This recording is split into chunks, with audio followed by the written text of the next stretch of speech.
আরে ঢ্যামনা একটু বোঝার চেষ্টা কর। নিজের বাড়িতে থাকতে পারলে কি লেওড়া তোর বাড়িতে থাকতে আসতাম নাকি?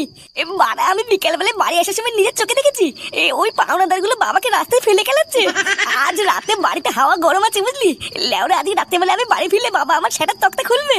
হ্যাঁ ঠিকই আছে, ভোদা তোর চোদন খাওয়াই উচিত। অতই যখন সেটাই ভয় তখন ধার দেনা করে পালিয়ে পালিয়ে বেড়াস কেন?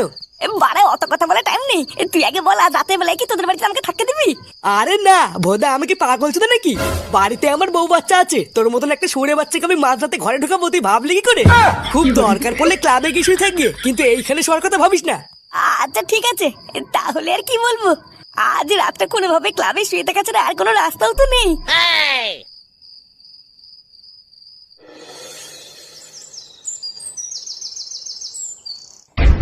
আরে ছাড়ুন ছাড়ুন, আমি আপনার দুটো পায়ে পড়ছি, এমন করবেন না। আমি আপনাকে কথা দিচ্ছি, আমি আপনার স্কুলের সম্পূর্ণ ফিসটাই খুব তাড়াতাড়ি দিয়ে দেবো, কিন্তু আপনি আপনার নাতিকে তাড়াবেন না স্যার। দেখুন নাটুবাবু, আপনি তো বুঝতেই চাইছেন না, আমাদের স্কুলের তো একটা নিয়ম আছে নাকি। এই স্কুলটা তৈরি করা হয়েছে গ্রামের বড়লোক বাচ্চাদের জন্য, সেটা তো আপনি জানেন। এখন প্রতি মাসে যদি আমরা স্কুলের ফিসটাই না নেই তাহলে কি করে চলবে বলুন তো? আমি জানি স্যার, আমি সবই জানি, আপনি আমাকে কটা দিন সময় দিন স্যার, আমি আপনার স্কুলের সম্পূর্ণ ফিসটাই দিয়ে দেবো।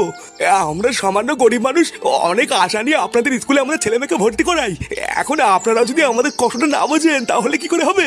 এই আমি নিজে আপনার কাছে কথা দিচ্ছি স্যার, আমি আপনার স্কুলের সম্পূর্ণ ফিসটাই খুব তাড়াতাড়ি দিয়ে দেবো, কিন্তু আমি আপনার পায়ে পড়ছি স্যার, ততদিন আপনি আমার নাতিকে স্কুল থেকে তাড়াবেন না, ওকে আপনার স্কুলে একটু আসতে দিন।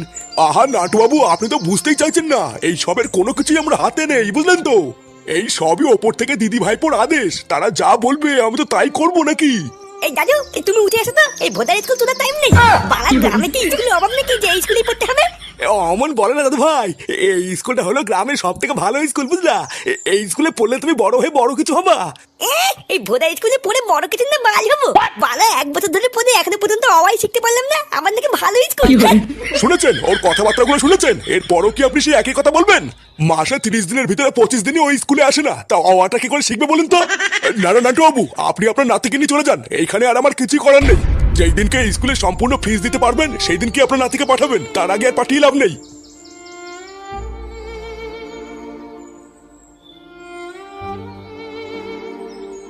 একই রে ফাটা, তুই কদিন ধরে স্কুলে আসিস না কেন?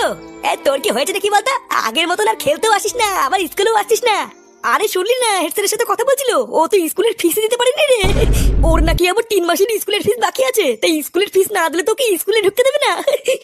তাই নাকি রে ফাটা, তুই স্কুলের ফিস দিসনি? এই না না, তেমন কিছু না, এই স্কুলের ফিস তো আমাদের জমা দেওয়া হয়ে গেছে।